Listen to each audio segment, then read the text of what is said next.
Happy Friday, Arklatex. We have finally made it to the weekend, and the weather today has been nothing shy of perfect. We've had sunny skies, as you can see out there from our Mattress Plus sky cam looking into downtown Shreveport. Of course, temperatures this afternoon have been in the 60s, something that we're not going to see here at least for a couple of days. You'll notice this morning, especially compared to where we started off temperature-wise Thursday morning, a big difference. A lot warmer there, except for Idabel to Queen. They're seeing temperatures in the mid to upper 20s, or mid 20s to upper 30s, I should say, but the rest of the Arklatex generally stayed in the upper 30s to lower 40s.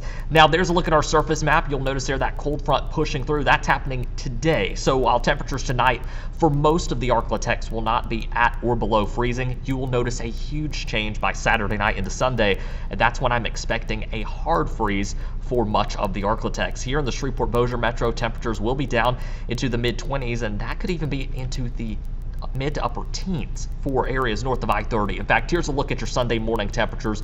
Again, it is going to be pretty cold, not the coldest weather of the season, but one of the coolest mornings that we've seen here in the last couple of weeks. Now, as we head into next week, we will eventually get a little bit warmer, and as we do so, we'll start to see an above average amount of precipitation potentially as we head toward the second half of next week. In fact, rain chances on your Wednesday are around 50% for now, 30% for your Thursday, and also another 30% chance of rain for your Friday. Now, these aren't going to be any kind of hefty rainfall totals by any means, but still some much needed rain. When we add all of that up over the next 7 days, we're looking at anywhere from about half an inch of rain to 1 inch of rain for most of the Arklatex. One of the main exceptions, though, are locations along and north of the I-30 corridor.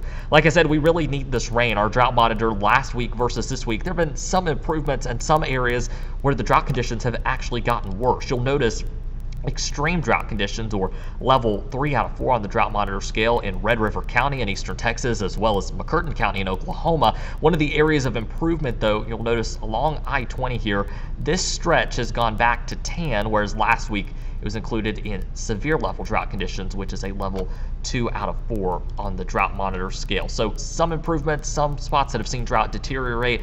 Of course, we need that rain to really help us out with those drought conditions. Right now, temperatures across the Arklatex just before 3 p.m. are in the mid-50s there. North of I-30, the rest of us are in the 60s and even low 70s in a couple of spots around the region. Now tonight, the Crew of Sobek ball takes place at the Shreveport Convention Center. That starts at 6 p.m. Temps won't be bad overall. We'll start things off in the mid-50s, but by the time you start to leave around 10, temperatures will have fallen into the mid-40s, so you'll definitely want to take at least a light jacket with you to have as you head home tonight. Tomorrow, the Crew of Sobek parade, again, going to be a little cooler thanks to that cold front moving through right now. We'll keep temperatures in the low to mid-50s during parade time, but if you're headed out there early, temperatures likely still in the mid to upper 40s. Tomorrow's high temperatures, again, a big change compared to today. 50 for Shreveport, mid-40s out north of I-30, mid-50s for those south of the I-20 corridor. We're going to look here at your First Alert 7-day forecast, and again, next couple of days calls for temperatures to be back into the 50s. We'll warm up into the mid-50s to low 60s by the middle of next week.